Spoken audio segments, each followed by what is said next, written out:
Well, thank you everyone for coming out on a stormy, chilly night. My name is Michael Frieden, educator here in Waterloo-Cedar Falls. It's my great honor to introduce the governor tonight.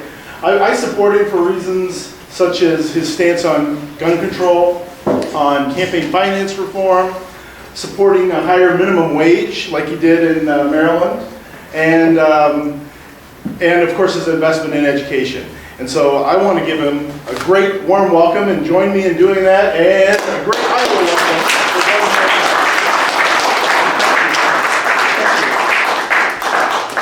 Hey Michael, thank you. And to all of you who've come out, Deb and Mr. Chairman Nagel, good to see you. Thanks for coming out. And to all of the assorted O'Malleys here. Strong on land and sea. We should say tonight we should modify our family motto. That's really our family motto. Strong on land and sea. We should say strong on land and sea and snow. I'm really touched by the fact that all of you came out tonight for our headquarters opening. This is our 5th headquarters here in Black Hawk County, just in time for the Rose Bowl. And I thank you for being part of it. So look, we have 35 days to go until the Iowa caucuses. And the beautiful thing about your state is that all of you insist on meeting each of us running for president 2 or 3 or 4 or 5 or 6 or 7 or 8 times. Some of you decide after only 3 or 4 times. But I want to thank you for what you did for our country. Because quite frankly, at a time when a lot of us feel like the outcome's determined before anybody casts a vote, what you do for our country is critically important. Here in Iowa, every individual person matters. Every individual person matters greatly. Hello, individual person. Thank you for swelling our ranks. And so let me share a couple thoughts with you. With 35 days to go, we have about 40 organizers spread out all over Iowa. And we are growing by the day. And a tremendous former state chair once said to me, Martin, the secret to success in Iowa is organize, and catch fire late. So by golly, we are on track on all 3 of those counts.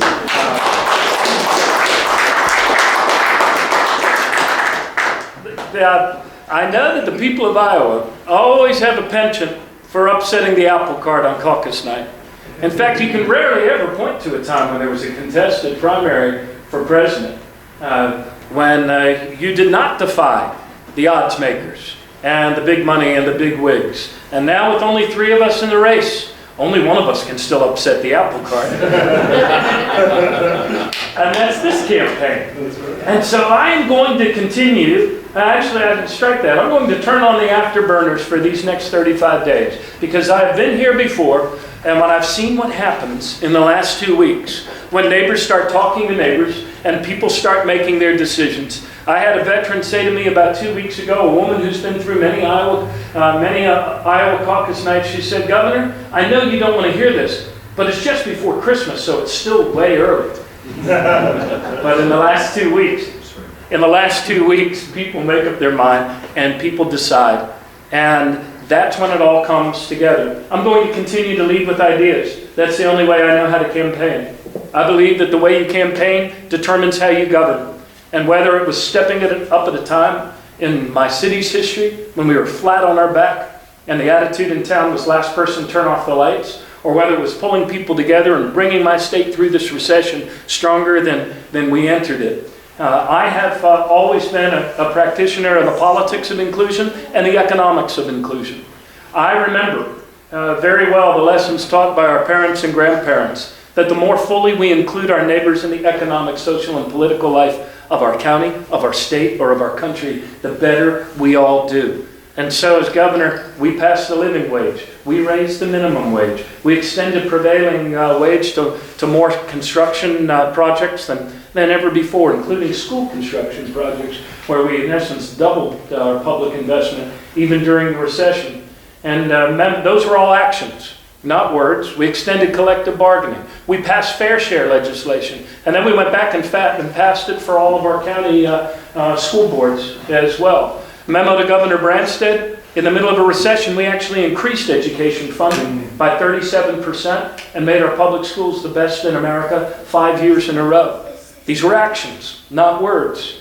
We went 4 years in a row without a penny's increase to college tuition. And we created a faster rate of job creation coming out of the recession than our neighbors in Pennsylvania or Virginia. All of those things were about actions and not words. And what does that have to do with the here and now in this race? For the last year and a half, as I have traveled with open ears all across your country, I've heard two phrases over and over and over again. And they are the phrases, new leadership and getting things done. No people ever gave their children a future with more opportunity by making their country weaker in their own lifetimes.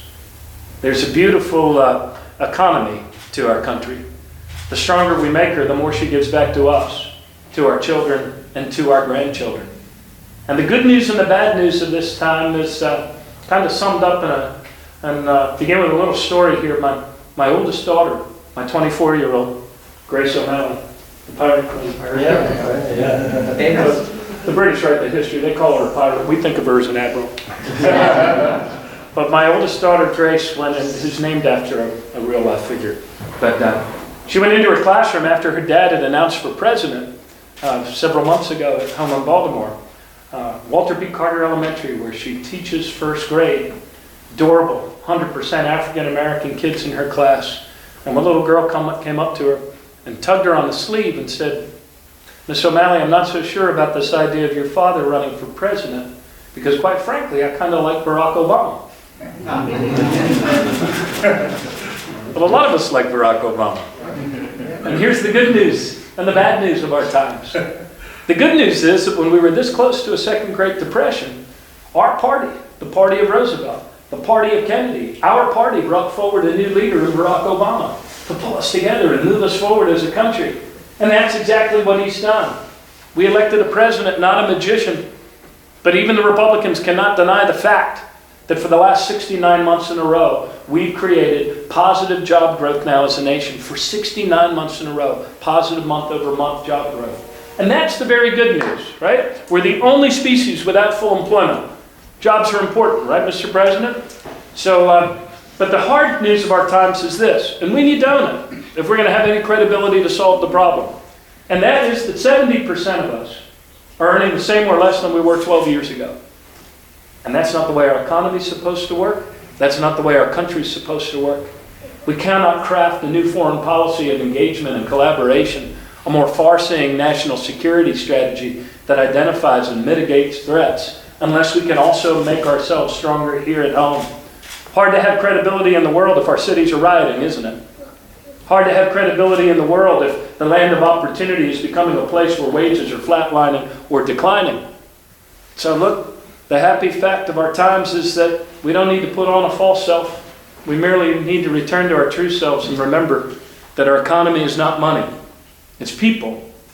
It's all of our people. And therefore we must restore common sense wage and labor policies that allow wages to go up again for all Americans.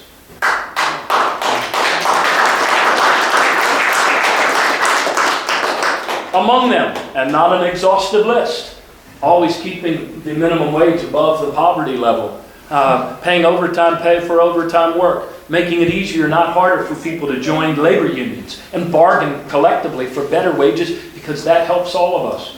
Passing paid family leave so women aren't penalized and forced to drop out of our workforce when they're raising a family. Getting 11 million of our neighbors, want to get wages to go up? Let's get 11 million of our neighbors out of the off-the-books, underground, oftentimes shadow economy by passing comprehensive immigration reform, by allowing people to work in the full light of an open American economy. And instead of cutting Social Security, I say we actually expand Social Security and raise benefits for Social Security. Look, man, if 70% of economic growth comes from consumer demand, and 70% of consumers are seeing their wages flatline or decline, that should tell us where the work needs to be done. The old okey-doke theory of trickle-down economics, concentrate wealth at the top, remove regulation from everywhere, and keep wages low, that doesn't lead to greater prosperity. It leads to boom and bust economies. It leads to Wall Street crashes. It leads to things that don't help strengthen and grow our middle class. An economy is built from the middle out, not from the top down. You ever seen a stalk of corn grow from the tassel down? You know, same thing with our economy. We grow from the middle out and the middle up. Secondly, we need to make the investments that only we can make in making our country better. China and India, their people have nations of their own in which to invest. We need to invest in our country, in her infrastructure, and the things that connect us, rural broadband, human solutions to human problems, and yes, making college debt-free again in the United States. I am the,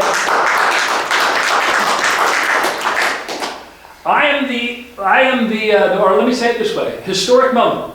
No candidate has run for president with a greater amount of college debt over his and his wife's heads than I have. I am passionate about this issue. And once more, it falls under the category of I actually did this. I put forward a plan to make college debt-free in our country again in the next 5 years, along with 14 other strategic goals, like restoring fair competition to our antitrust division of the Department of Justice, like cutting gun deaths in half in the next 10 years by doing common sense things, like eradicating childhood hunger in the United States and in the course of the next 5 years. These are the ambitions that are worthy of a great people. And this is where our country needs to go. Finally, as a people, we've always found the courage, not only to dream brave dreams, but to square our shoulders to big challenges and to make them our opportunities. We face a lot of challenges today, from the changing nature of conflict and warfare, from those within our own country who would have us give up American freedoms and American values at the first signs of the opening of this new age of conflict. And another big challenge that we face is the very real challenge of climate change. We've all seen the severe weather. You can't tune it out or deny it. It's happening. The world knows it's happening. And I believe that this happening is the greatest business opportunity to come to the United States of America in 100 years. And look how the people of Iowa are rising to the occasion. Your ingenuity, your work ethic, your courage. 30% of your energy now comes from Iowa wind. That wasn't here 15 years ago. You're employing 4,000 of your neighbors in an industry where the big component parts are so big, as you see them rumbling down the highway, that it makes no sense to import them from China. So we have to build them here. These are the sort of investments. This is the sort of circulatory economy. Not chasing bad trade deals that offshore American jobs and offshore American profits. Not financializing the whole economy so that the only way to get ahead is through a road that passes through the rigged game of Wall Street. No. The way we make our country stronger, the way we make our economy more expansive and inclusive is by practicing the politics of economics. The politics of inclusion, the politics and the economics of inclusion, making the investments, doing the things that actually make our economy work for all of us again. I truly believe that we're standing on the threshold of a new era of American progress. And I know sometimes that's hard to see. You look at our Congress, you look at their penchant for wanting to shut down your government every 3 to 4 months. It seems that nobody can agree on anything anymore. But if you talk to our young people under 30, you see where the country's going. Because you rarely see young people under 30 that deny that climate change is real, or who want to bash new American immigrants, or deny rights to gay couples or their kids, or slam our door in the face of refugee families that are fleeing genocide. We're moving to a much more compassionate, a much more connected, and a much more generous place. And this campaign is important. This is not a normal campaign year.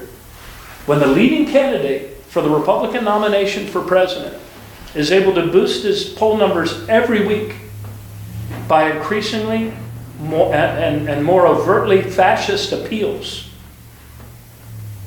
to call for ID cards for Americans of one faith, to close off travel to and from the United States to American Muslims, to encourage the fans at his rallies to beat up protesters. These aren't ordinary times. This is not an ordinary campaign. Unfortunately, here in Iowa, the people are going to decide. Not big banks, not big money, not fear and anger. Fear and anger never built a great country. The people are going to decide here. And I believe when the truth is given voice through this campaign and through your hard work, the people are going to rally. That's what I'm betting on. And I need you guys. And I thank you so much for coming out on this snowy day to open our headquarters here in Black Hawk County, Waterloo. Thanks a lot.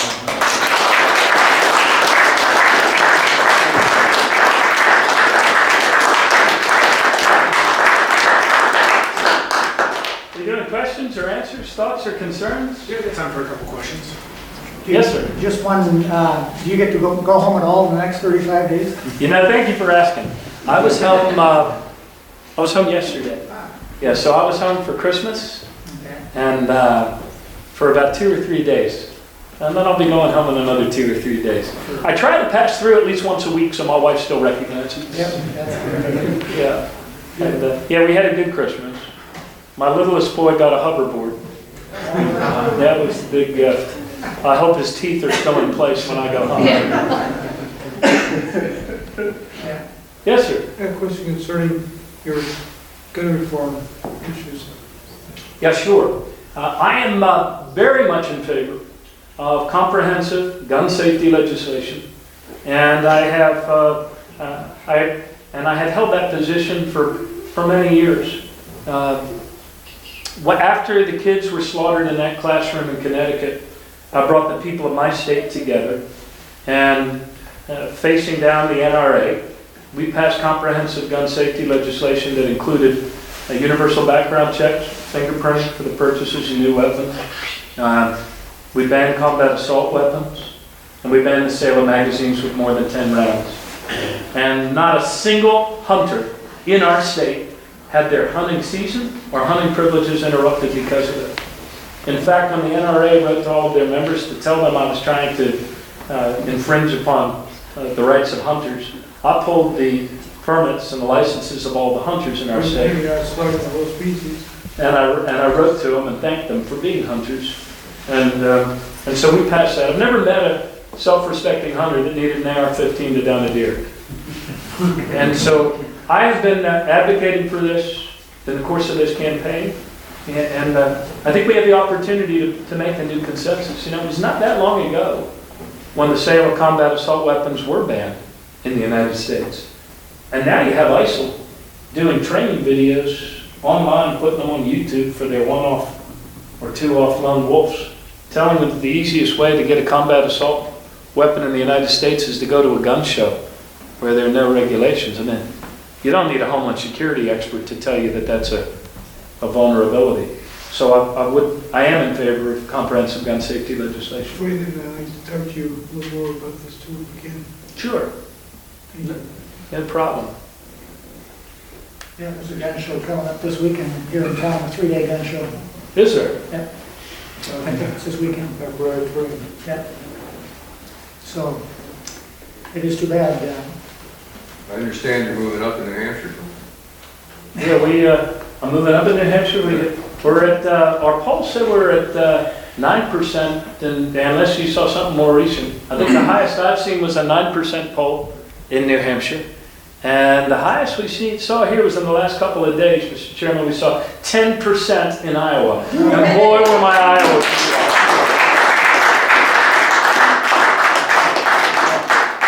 You know, my friend who coordinated, I was out here in 1983 for Gary Hart.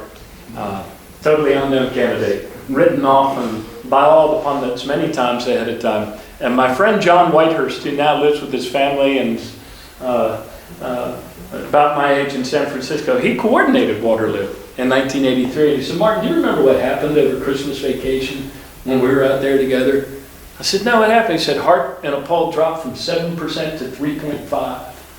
And I said, "Well, thanks for reminding me, John."